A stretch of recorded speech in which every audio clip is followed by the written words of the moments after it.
culto da Santa Ceia é um culto muito abençoado, maravilhoso. É muito bom nós estarmos na casa de Deus, num culto em que nós vamos trazer à memória o que Jesus fez por nós. Nós temos que trazer isso à memória todos os dias. Mas quando a gente faz isto em memória dele, é diferente. Porque nós estamos fazendo um culto especial de adoração ao nosso Deus. E hoje é um culto de Santa Ceia, um culto abençoado. E nós vamos meditar na palavra de Deus. E eu quero que você abra comigo a palavra do Senhor. Nós vamos ver o que está escrito em Mateus, capítulo 4, e o versículo 3. Glória a Deus. Mateus, o Evangelho de Mateus, capítulo 4, e o versículo é o versículo de número 3. Nós vamos ler o versículo 3 e vamos ler também o versículo 4. Preste muita atenção na palavra de Deus.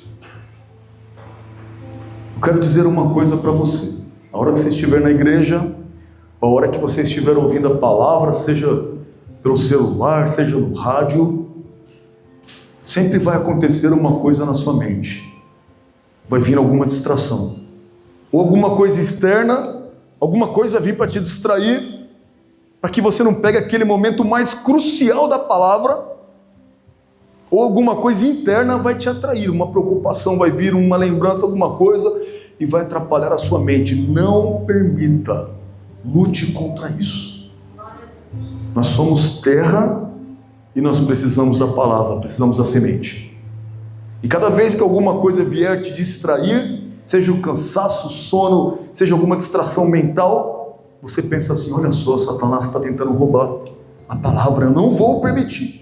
E você retoma, você volta, peraí, onde que eu estava? Eu estou ouvindo, estou absorvendo. É a palavra de Deus, preciosa semente. Então aproveite cada segundo. Não permita que você perca nada. Mateus 4, 3, e está escrito assim: e chegando-se a ele, essa pessoa, ele é Jesus. Então está escrito: e chegando-se a ele, o tentador disse: se tu és o Filho de Deus, manda que estas pedras se tornem em pães. Versículo 4. Ele, porém, respondendo, disse: está escrito, nem só de pão viverá o homem, mas de toda palavra que sai da boca de Deus.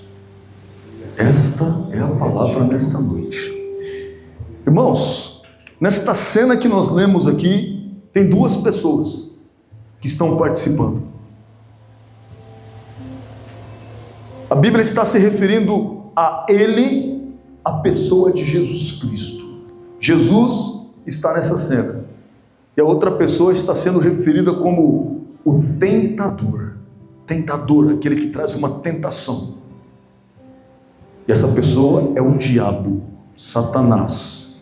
É ele, essa pessoa. A Bíblia diz que Jesus, depois de ser batizado e depois de cumprir este mandamento, porque o próprio Pai ordenou isso, que ele fosse batizado, e ele obedeceu sem perguntar por quê. Ele simplesmente obedeceu. Depois de ser batizado, ele foi transportado até o deserto para ser tentado por Satanás. E aconteceu assim: Satanás olhou para Jesus, homem. Ele não olhou para ele e falou assim: bom, ele está com todo o poder, com toda aquela glória, com toda aquela força que ele tem. Tudo isso foi tirado de Jesus. Jesus só tinha a fé. Igualmente você e eu. Jesus foi despido totalmente da sua glória neste momento. Como a Bíblia diz, ele se despiu, ele se desvestiu da sua glória. Ele se despiu do seu poder. Ele abriu mão de tudo. E agora Jesus estava sem nenhum poder. A única coisa que ele tinha neste momento é o poder da palavra. E mesmo isso ele tinha no seu coração, na sua mente. E Satanás se aproximou de Jesus e disse assim, essa palavra que nós lemos nessa noite: se você é o Filho de Deus mesmo, mostra o seu poder. Você tem poder? Mostra. E transforma essa pedra em pão, porque eu sei que você está com fome. Eu sei que você está passando por algo difícil. Eu sei que você está numa situação agora precisando do Pai, e o Pai não está te socorrendo porque você está com fome. Mas se você é o Filho de Deus mesmo, tem fé mesmo, então você pode fazer o que você quiser. Vamos! Aqui está uma pedra. Transforme em pão e coma. Você vai mostrar o seu poder. Mas Jesus sabia que era Jesus homem que estava ali.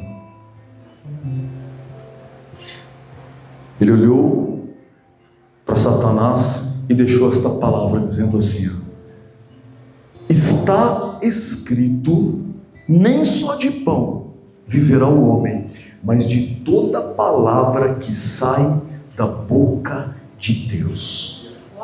Irmãos, se Jesus fosse usar o seu poder numa hora como essa, ele estaria cedendo a uma tentação de Satanás, o que ele não fez. Depois Satanás falou para ele: olha, faz o seguinte, sobe em cima do templo, em cima da igreja, é bem alto, e se joga lá de cima. Quando Satanás percebeu que Jesus tinha respondido: está escrito, nem só de pão viverá o homem, e Jesus usou o poder da palavra, o único poder que ele tinha, e o poder mais forte e mais imbatível que existe, o poder da palavra. Dizer: está escrito. E o que está escrito, está escrito. Nem só de pão viverá o homem, mas da palavra de Deus. Satanás falou: então vamos fazer o seguinte. Levou ele em cima do templo. Satanás pegou Jesus, irmãos, e transportou ele até em cima do templo. E falou assim: se joga daqui de cima para baixo. Por quê? Está escrito, Salmo 91, aos seus anjos dará ordem ao seu respeito, para que você não tropece em pedra alguma. E agora, Satanás usou a arma da palavra, usou o poder da palavra contra Jesus, dizendo: está escrito, que os anjos vão te segurar. Quando você se jogar, eles te seguram pelas mãos. Pula. Ao que Jesus combateu ele também com o poder da palavra e disse: também está escrito, não tentarás o Senhor teu Deus. Satanás está tentador? Não tentarás o Senhor teu Deus. Tentador é você, eu não sou tentador, não vou tentar o meu Deus. Jesus só poderia combater o poder da palavra, está escrito, com a própria palavra. Porque o que Satanás fez foi distorcer a palavra. A ordem de fato foi dada a respeito de Jesus, e os seus anjos estavam trabalhando em favor dele. Mas quando Satanás distorceu e falou assim: se você se jogar, os anjos vão te segurar, ele distorceu a palavra para dizer: está escrito, e usou uma mentira, assim como ele fez no início com Eva, quando disse: olha, você não vai morrer, não é isso, vai ficar igual a Deus. Ele distorceu a palavra. Ao que Jesus disse: não tentarás o Senhor teu Deus, é isso que está escrito. Satanás olhou, pegou Jesus e tirou de cima do templo e transportou ele para um lugar alto na terra, onde ele podia ver todo o reino da terra, tudo aquilo que é desejável para um ser humano, a glória, riquezas, honra, tudo que tem nesse mundo aqui. E falou assim: eu vou te entregar tudo isso, se você se prostrar diante de mim e me adorar. E Jesus disse: está escrito, ao Senhor teu Deus adorarás, e somente a Ele prestarás culto. Vai embora, Satanás. E Satanás se retirou dele. Irmãos, o que eu quero deixar para vocês aqui nesta palavra não é sobre tentação, sobre sermos tentados, embora nós tenhamos que tomar este cuidado. É muito importante conhecer a palavra de Deus, e conhecer a palavra de Deus também é conhecer as artimanhas de Satanás, porque ele vem contra a nossa vida, e às vezes ele vem vestido de cordeirinho, ele vem disfarçado de anjo de luz. Está pensando que Satanás aparece de chifre, todo vermelho, aquela cara horrível? Não, ele parece um homem bem bonitão, atraente, cara de anjo, mas é o diabo. E tem que saber reconhecer ele. Tem coisa no mundo que aparece que é bonita, nossa, olha que coisa bonita de ouvir, olha que coisa bonita de fazer, mas é o Satanás. A gente precisa tomar cuidado. As coisas que estão nesse mundo e parecem boas aos nossos olhos, e parece que vão nos levar a algum lugar. A Bíblia diz: há caminhos que aos olhos do homem parecem bons, mas são caminhos que levam à morte. Satanás, ele faz isso, ele coloca coisas bonitas aos nossos olhos, para que a gente siga, e depois ele fala: matei mais um, destruí mais um, acabei com a vida de mais um, de mais uma. Mas o que eu queria dizer para você, depois que você aprendeu com a palavra de Deus, que nós temos que vencer as tentações, é que existe um termo-chave neste versículo e nesta passagem sobre a tentação de Jesus, que é o termo está escrito. Presta bem atenção. Nós estamos lendo na Bíblia algo que está escrito, e neste versículo que nós estamos dizendo, o personagem Jesus está falando assim, ó: está escrito. Por que Jesus disse isso? Por que Jesus simplesmente não mencionou a palavra? Ele não disse assim, ó: vou falar uma coisa, nem só de pão viverá o homem. Não, ele não disse isso. Antes ele disse: está escrito. E Jesus, ele disse isso para que nós pudéssemos entender o significado que tem a palavra de Deus, por uma razão, por ela estar escrita. Foi escrito. A humanidade inteira, arqueólogos, cientistas, estudiosos, eles não conseguem entender como que a Bíblia sobreviveu há milênios. Nenhum livro em todo o planeta conseguiu subsistir como a Bíblia. Então mesmo os ateus, eles falam: o único milagre que eu vejo na Bíblia é ela existir. Isso é um milagre, porque é impossível arqueologicamente, e mesmo assim ela existe. Subsistiu há mais de 4.000 anos. Nada existiu, nada aguentou esse tempo. Desapareceu, seja o que for. Mas a palavra, nessa sequência, nesta ordem, ela subsistiu. Os livros foram existindo e chegaram às nossas mãos até hoje. E tudo o que o Senhor preparou e preservou pelo seu poder, você pode colocar na sua mente assim, ó: está escrito. Irmão, sabe o significado de nós olharmos para a palavra de Deus e entendermos que está escrita, a palavra está escrita no livro? Eu vou dizer para você, a palavra de Deus, ela também é chamada a lei de Deus. Por isso que Deus, ele se refere a essa palavra como a sua lei. Olha assim, ó: não aparte de ti a minha lei. Então existe a lei de Deus. O Antigo Testamento é a lei de Deus, o Novo Testamento é a lei de Deus. E a lei não pode ser anulada. É impossível anular a lei que Deus determinou, e não apenas determinou, mas Ele escreveu. Deus escreveu. A parte central da Bíblia no Antigo Testamento que Jesus mencionou, onde está escrita a lei, e a lei ali são os 10 mandamentos, foi o próprio Deus quem escreveu. Ele escreveu com o seu dedo na pedra. Deus escreveu, não foi Moisés. Moisés não esculpiu, veio o dedo de Deus e escreveu nas tábuas da lei. Deus escreveu a lei, e ele chamou de lei. Agora deixa eu falar uma coisa muito, mas muito interessante para vocês. Nós estamos no Brasil, nação brasileira, e aqui no Brasil tem muitas leis. E muitas leis são muito antigas. Inclusive a nossa Constituição Federal, ela é de 1888. Ela é de 1988, obrigada. É relativamente antiga, outras leis ainda podem ser mais antigas. Nós temos leis que são mais antigas do que isso. Lei do CLT, que envolve o trabalho, não é? Existem leis que são antigas e continuam valendo. Mas como que eu sei se aquela lei é válida ou não? Como é que eu posso falar, peraí, isso aqui é lei no Brasil ou não é lei? Eu vou responder para vocês. Tem que estar escrito.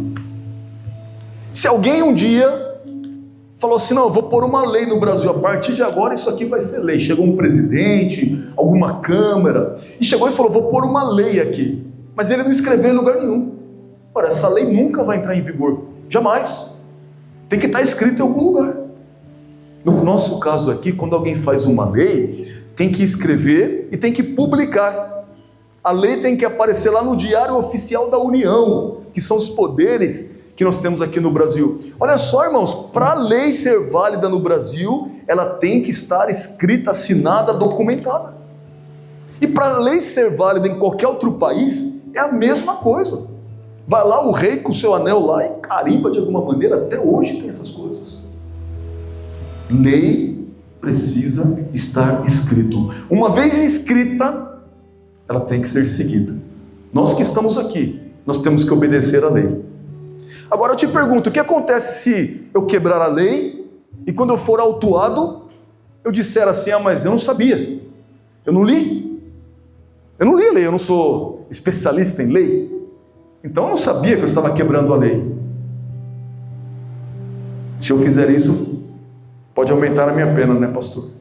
Pode aumentar a pena, porque todo cidadão tem a obrigação de saber a lei e cumprir a lei.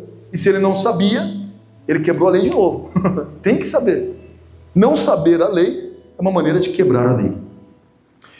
E olha só que coisa interessante, irmãos, sobre falar. Se está escrito, aquilo vira lei. Está escrito, vira regra. Está escrito, tem que fazer. Eu aprendi uma coisa sobre isso com o Enzo, com meu filho, que é autista. E como autista, ele é literal numa série de coisas. E o Enzo, ele teve uma compreensão por si próprio, que se alguma coisa estiver escrito no quadro dele, aquilo lá tem que acontecer. Então nós fizemos um quadrinho para o Enzo e colocamos lá na porta. Olha, está aqui, ó. Você não pode fazer isso, tem uma série de regras aqui. E quando nós colocamos, não pode bater, não pode ficar sem comer, não pode chorar, não pode se comportar mal, colocamos todos os não pode, e colocamos todos os pode. Olha, pode fazer isso, pode brincar, olha, pode ser carinhoso, pode ser educado. Fizemos um quadrinho de lei para ele ali. E ele foi e entendeu, ele falou, peraí, está escrito. Olha só, uma criança autista compreendeu o significado de uma escrita que os seus pais escreveram, com uma canetinha qualquer ali no quadro branco. Então quando ele vem e tal, tô nervoso, vem dar um tapa, eu falo, opa, o que está escrito lá? Número 2. Aí vai lá, não bater. Desculpa. Então, tá bom, está escrito, hein? E ele foi aprendendo sobre isso. Se está escrito, aquilo é uma verdade, aquilo tem que acontecer. E aí de repente, ele como um menino muito esperto, nessa hora, ele começou a puxar um calendário, que nós deixamos também um calendário pronto, e ele começou a escrever algumas coisas que eram de interesse dele. Olha só, no dia tal do tal, eu vou dormir na casa do meu tio, da minha tia. Vou passar um final de semana lá com os meus primos. Falei, interessante. Aí ele já mandava mensagem, eu estou indo aí, e ele acordava de manhã e já olhava para o quadrinho. Opa, dia 17 vai acontecer isso. Olha que interessante. Falei, não, nós vamos mudar isso aí, não vai mais, agora vai ser um outro final de semana. Ele teve uma crise, chorou, gritou e falou assim, papai, estava escrito. Estava escrito. A gente planejou. Tem que acontecer. Eu falei, não, filho, mas não é porque está escrito que tem que acontecer. Tem que acontecer. E pirou. Eu falei, eu comecei a aprender. Se está escrito, tem que acontecer. É assim que ele pensa na cabecinha dele. Mas aí de repente eu falei, mas se a lei for escrita, quem escreveu foi o governo aí brasileiro ou de qualquer outro país, eu sou obrigado a obedecer. E se a lei de Deus está escrita, eu preciso obedecer. Irmãos, a lei está escrita, nós temos que obedecer. A palavra de Deus foi escrita, tem que ser obedecida, não é uma opção. E tem uma outra coisa, aquilo que Deus escreveu tem que acontecer. Todas as profecias que estão aqui, muitas delas já aconteceram, outras vão acontecer. É impossível não acontecer. E como que eu tenho tanta certeza disso? Porque está escrito. Está escrito. E é a palavra de Deus. Vai acontecer. Não há como não acontecer.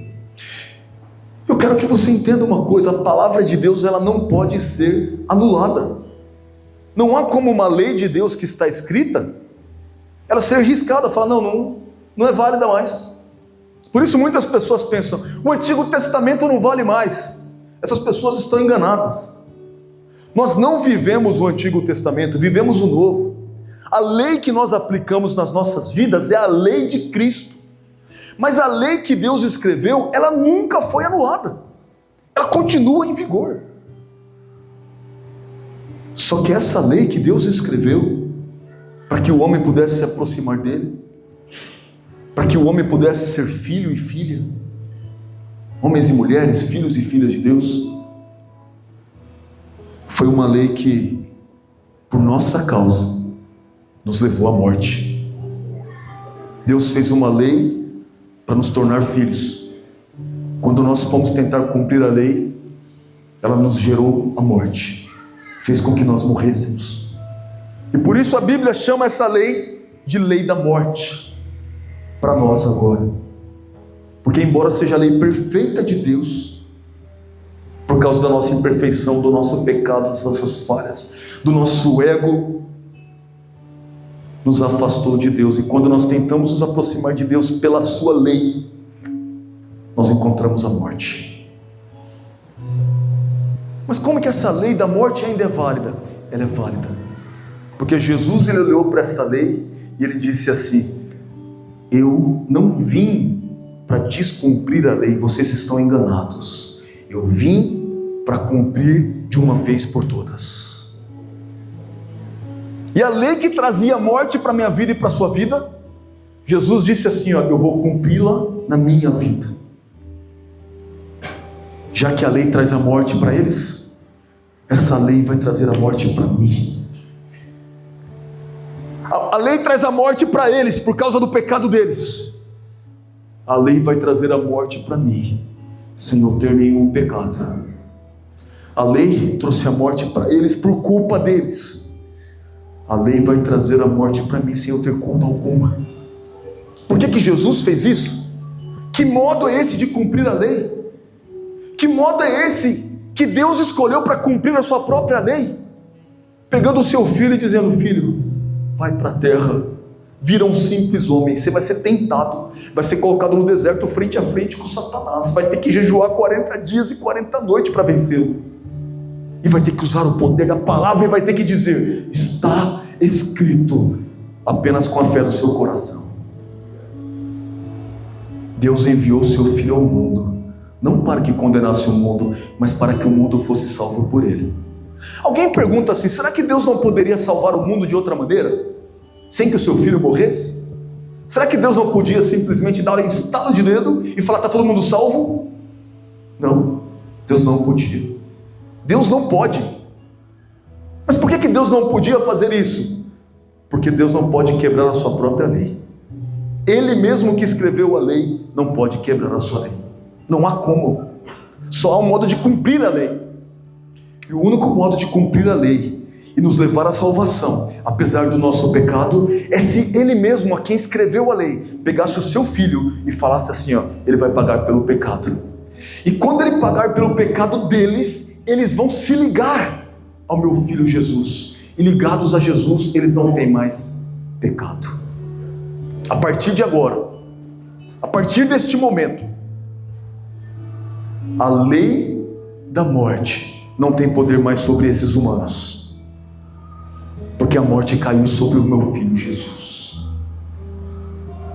Jesus pagou o preço por todos, e agora Ele cumpriu a lei por todos. A lei está cumprida para nós, irmãos.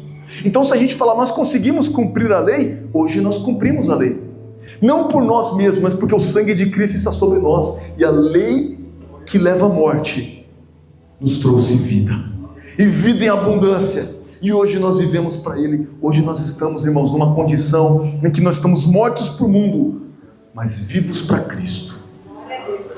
Olha que coisa muito impressionante eu vou falar para você. A palavra de Deus, ela diz que havia um rei na antiguidade, o nome dele era Assuero.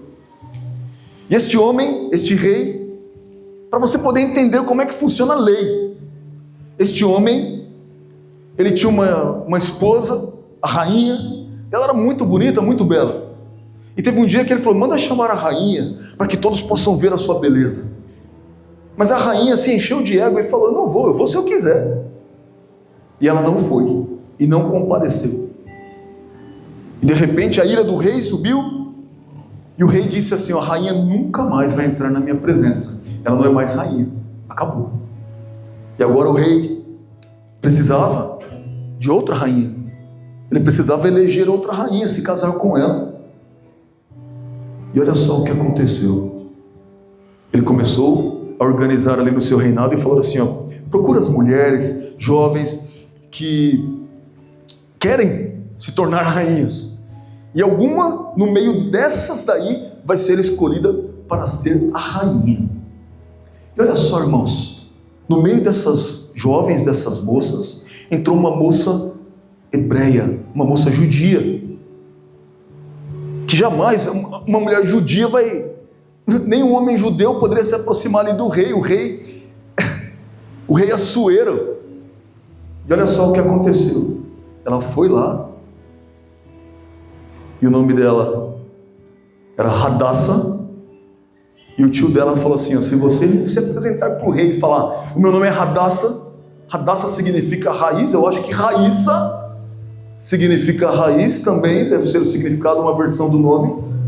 E essa menina, ela entrou lá, o tio dela falou para ela assim, não fala que o seu nome é Hadassa, fala que o seu nome é Esther, significa estrela. Este nome vai combinar mais com o rei e com as pessoas de lá. E sabe o que aconteceu? O livro Esther, que está na sua Bíblia, conta essa história. Ela foi, ficou diante do rei. E olha, irmãos, uma coisa interessante. Alguém que era súdito do rei odiava judeu. Ele queria exterminar os judeus da face da terra. Faz você lembrar de alguma coisa? Extermínio de judeus? Olha só, o que a palavra está mostrando há milhares de anos atrás, não foi agora aqui no extermínio, no holocausto de 45, não.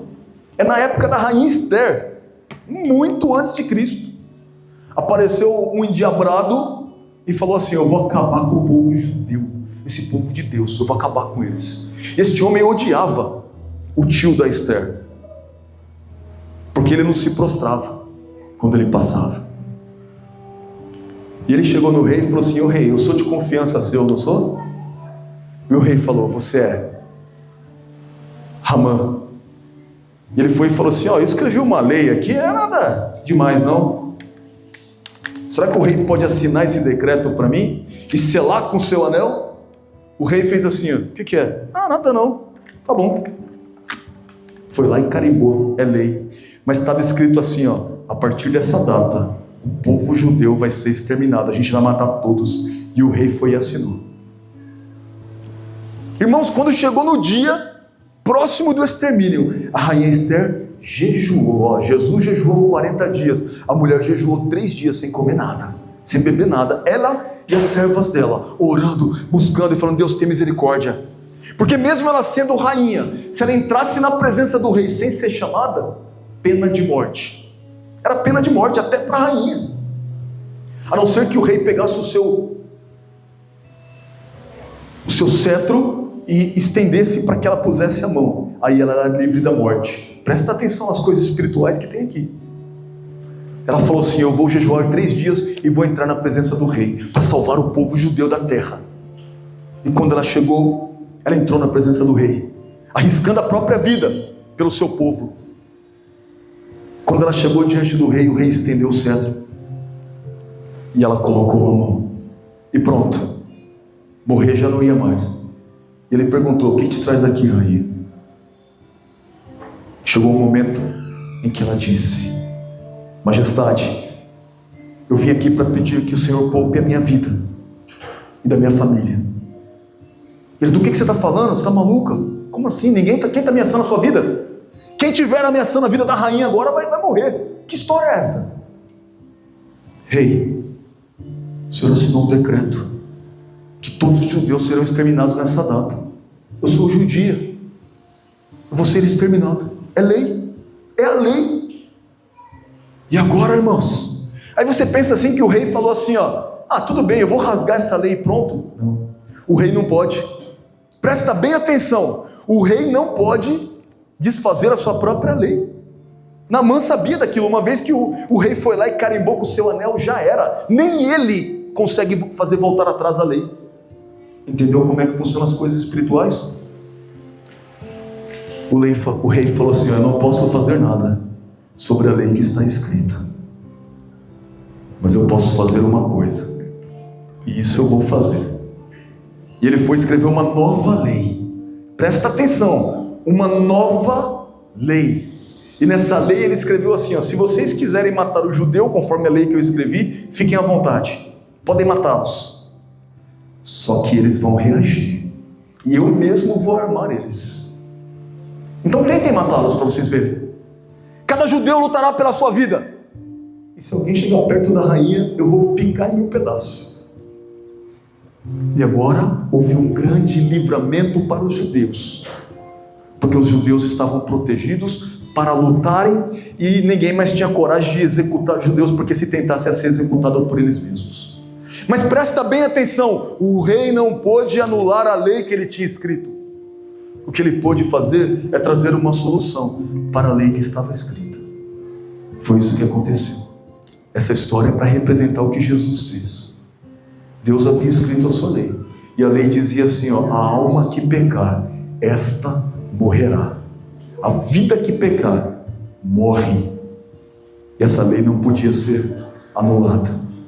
Jesus, ele veio sem pecado, e ele apontou para a minha vida e para a sua vida: quem pecou foi eles, quem vai morrer sou eu.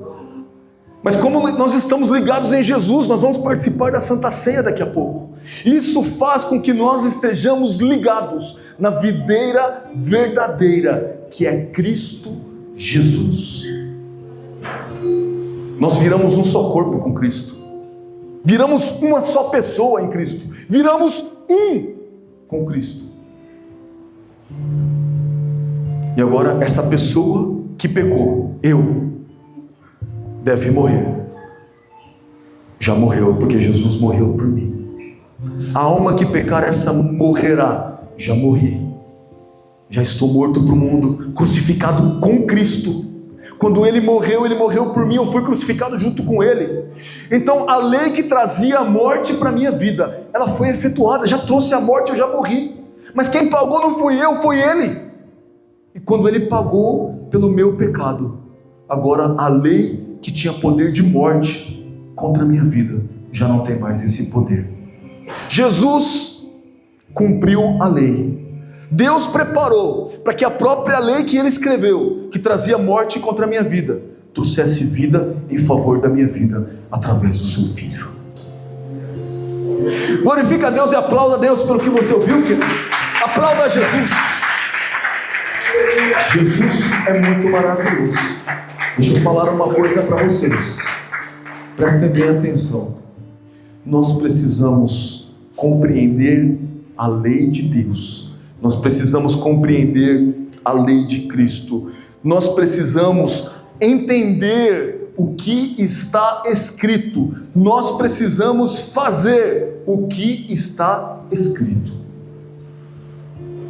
Irmãos, tem gente que fala assim: eu leio a Bíblia, mas eu não entendo. Isso não é aceitável. Eu vou dizer para você, isso não é aceitável. Porque nessa vida aqui, tudo que você não entende, você dá um jeitinho. Você vai lá no Google, digita alguma coisa e pesquisa. Você faz uma pesquisa, você vai atrás, você descobre. Então quando você lê a Bíblia e fala: olha, eu não entendo isso, eu não entendo essa parte, eu não entendo aquela coisa, descubra, corre atrás. Mas você é obrigado a saber a lei, assim como eu sou obrigado a saber a lei. Nós temos que saber e viver a lei de Cristo. E por que isso? Por que isso é necessário? Por que nós temos que saber, entender e fazer o que está escrito? Primeira razão, porque nós precisamos ter o alimento. Você já viu alguém viver sem alimento? Alguém viver sem comida? Nós precisamos fazer, entender a lei e depois fazer a lei, que é a palavra de Deus, para que nós tenhamos alimento. João 6,31, a palavra de Deus vai mostrar isso com toda clareza, 31 e 32. Os judeus, agora que estão diante de Jesus, eles começaram a se vangloriar por serem judeus, como se Jesus não fosse judeu. E eles disseram assim: os nossos pais comeram o maná no deserto. Olha só, eles disseram isso para Jesus. Os nossos pais comeram o maná no deserto, como está escrito: dá-lhes a comer o pão do céu. Olha só o que os judeus disseram para Jesus: ei Jesus, está escrito que os nossos pais comeram o pão do deserto. No 32, Jesus disse assim: disse-lhes, pois, Jesus: na verdade vos digo, que Moisés não vos deu o pão do céu, mas meu Pai vos dá o verdadeiro pão do céu. Presta atenção. Jesus, ele começou a dizer assim: está escrito que Deus vai dar o pão do céu para a humanidade. Moisés não deu o pão do céu para vocês. Não, mas como assim choveu o pão do céu? Era o maná. A gente estava no deserto, nossos pais, aí chovia pão. Esse não é o verdadeiro pão do céu. O meu Pai vos dá o verdadeiro pão do céu. E Jesus disse assim: eu sou o pão vivo que desceu do céu. Ele disse: eu sou o pão vivo que desceu do céu. E de repente ele começou a falar assim: quem não come a minha carne, não bebe o meu sangue, não tem vida em si mesmo. As pessoas foram embora, abandonaram. Elas não conseguiram ouvir uma palavra tão difícil de ouvir. Como assim comer a carne dele? Que coisa horrível. Mas Jesus estava se referindo simbolicamente ao pão vivo que desceu dos céus. Irmãos, se você quer viver, você precisa comer. Se você quer vida, você precisa se alimentar. E para se alimentar, tem que entender e fazer o que está escrito. Não se esqueça, se está escrito, tem que acontecer. Nós também temos que conhecer a palavra de Deus para nós prosperarmos. Josué 1,8, a Bíblia está ensinando que se alguém quer prosperar, não é para ficar fazendo campanha de prosperidade apenas. Pode fazer, não tem problema, mas se você fica assim: eu vou viver só buscando prosperidade, eu vou orar por isso, eu vou tentar, não vai chegar muito longe. Mas se quiser prosperar mesmo, e prosperar em tudo, prosperar financeiramente, prosperar na saúde, prosperar na família, prosperar em tudo o que fizer e colocar a mão em alguma coisa e ser abençoado, como já foi ministrado nessa noite, tem que fazer uma coisa, tem que fazer o que está escrito. Olha só o que está escrito em Josué 1,8: não se aparte da tua boca o livro desta lei, antes medita nele dia e noite, para que tenhas cuidado de fazer conforme tudo o que nele está escrito. Olha só. Porque então farás prosperar o teu caminho e serás bem-sucedido. Se alguém pergunta para mim qual que é o segredo do sucesso, eu falo, abre a Bíblia, está escrito ali, ó. Josué capítulo 1, versículo 8. O segredo do sucesso está aqui. A lei de Deus tem que ficar na sua boca. Fala toda hora, o Senhor disse isso, a palavra diz isso, é aquilo. O tempo todo vai ter prosperidade. Depois que você falar e falar e falar, isso vai ficar cravado na sua mente, no seu coração. E o que está escrito vai estar não só na palavra, vai estar dentro de você, vai estar na tua boca, e você vai ter o cuidado de fazer tudo o que está escrito. Vai prosperar o seu caminho e vai ser bem-sucedido. Nós temos que fazer o que está escrito, entender o que está escrito, para que nós tenhamos alimento e para que nós venhamos prosperar. Senão ninguém prospera. E a última coisa que eu quero dizer, de acordo com a palavra de Deus em Lucas 10, 25,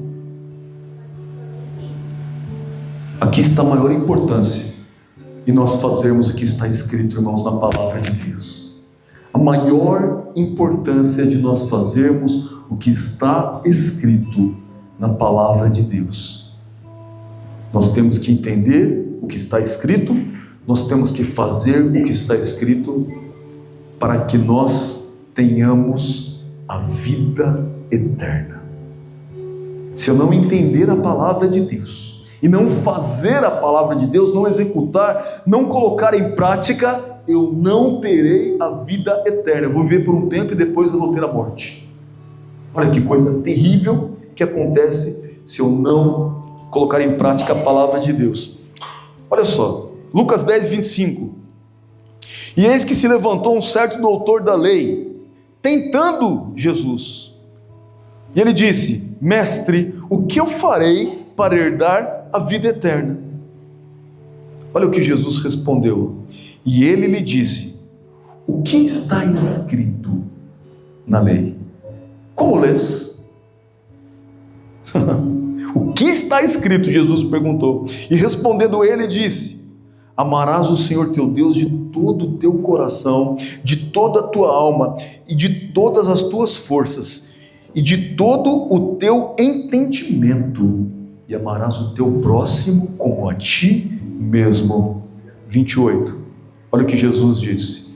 E disse-lhe: respondestes bem, faze isso e viverás. Sabe o que Jesus está explicando aqui nessa palavra? Nós temos que fazer o que está escrito. Se não amar a Deus a esse nível, não está fazendo o que está escrito. Se não amar a Deus com todas as forças que tem. Ora, se eu vou para a igreja, eu não consigo nem aplaudir com toda a força que eu tenho. Eu não consigo nem louvar com as forças que eu tenho, tocar os instrumentos, usar a minha voz. Eu não consigo nem levantar a mão com as forças que eu tenho. Não dá. Mas como é que eu posso dizer: Senhor, eu te amo com todas as minhas forças? Não. A palavra está dizendo com toda clareza: amarás o Senhor teu Deus com todas as tuas forças, de todo o teu coração, de toda a tua alma, de todo o teu entendimento. Quando você cumpre essa palavra, você começa a amar tanto, mas tanto a Deus, que você fala: eu preciso cumprir, eu preciso entender, eu preciso colocar em prática, eu preciso viver. Eu amo a palavra de Deus, porque eu amo a Deus dessa maneira. Eu também amo meu próximo como a mim mesmo, porque se não tiver amor pelo próximo, não expresso o amor de Deus, não expresso o amor de Jesus. Essa é o resumo de toda a lei, o resumo de tudo que está escrito. Se você perguntar para Jesus: Senhor, me resume em uma frase tudo o que está escrito neste livro, Ele vai resumir dizendo: amarás o Senhor teu Deus de todo o teu coração, com todas as tuas forças, de toda a tua alma e de todo o teu entendimento, e amarás o teu próximo como a ti mesmo. Ele resumiu toda a lei, resumiu tudo o que está escrito. Eu tenho o direito de não fazer isso? Não, porque Jesus disse: faz isto e viverás. Senhor, e se eu não fizer isso? Morrerás. Isso eu posso, você pode ter certeza.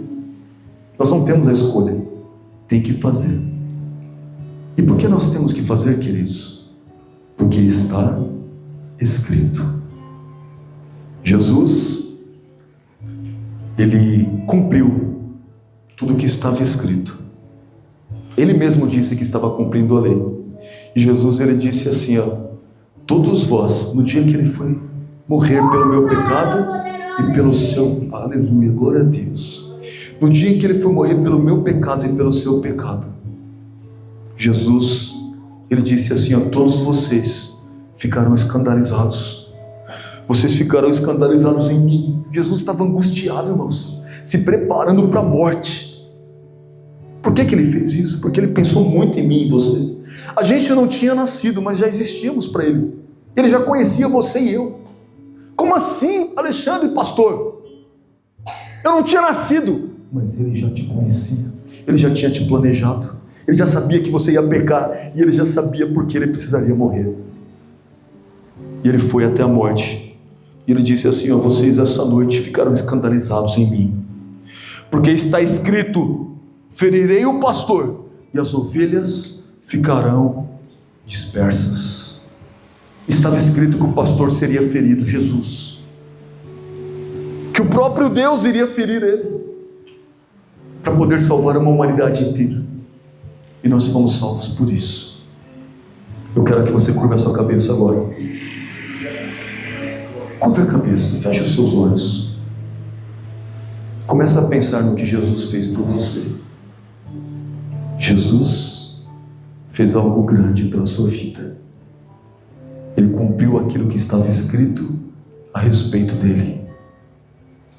E agora o que está escrito ao meu respeito e ao seu respeito é que Jesus morreu e com seu sangue ele comprou para si povos de todas as tribos, línguas e nações, e os elegeu para que fossem feitos reis e sacerdotes. Jesus cumpriu a lei para que pudesse derramar sobre a minha vida e sobre a sua vida a nova lei, a lei da nova aliança, o Novo Testamento. Peça para Deus agora o entendimento da sua palavra, para que você possa cumpri-la nos próximos dias, para que você possa vivê-la nos próximos dias, e para que você possa verdadeiramente aplicá-la, especialmente falando da palavra de Deus, e não se apartando a palavra do Senhor dos seus lábios, nos próximos dias. Senhor, em nome de Jesus, eu quero clamar a Ti, Senhor, pela Tua misericórdia neste momento. Deus, eu te peço pela sua igreja, graça, misericórdia e amor. Papai, em nome de Jesus, eu peço que o Senhor venha olhar para o Teu povo, para a Tua igreja que aqui está. Senhor, todos são Teus e pertencem a Ti. Essas vidas são Tuas, estão escondidas em Tuas mãos. Eu te peço, ó Pai, em nome de Jesus, que o Senhor dê a revelação, o entendimento, para que possam perceber, aprender e viver tudo o quanto está escrito, que possam colocar em prática tudo o que está escrito. Senhor, que possam abandonar a desobediência e possam vir para a obediência plena a Ti, que possam abandonar toda a vivência do pecado e possam viver uma vida de santidade em Ti. O Senhor já fez o pior, o mais difícil, que foi morrer por mim, que foi morrer pela Tua igreja. Agora o que nós precisamos, Senhor, é viver na comunhão com o Senhor, é viver a vida de santificação que o Senhor tem preparada para nós. Eu te peço, Senhor, prepara, que nós possamos nos alimentar na Sua palavra todos os dias, que nós possamos prosperar em tudo que fizermos após vivermos intensamente a Tua palavra, mas mais do que tudo, Senhor, que nós possamos ter e preservar o maior tesouro na nossa vida que o Senhor nos deu, a nossa salvação, o reino de Deus que nos foi comprado pelo Teu sangue. Eu te peço em nome de Jesus, eu te agradeço em nome de Jesus. Amém. Glória a Deus.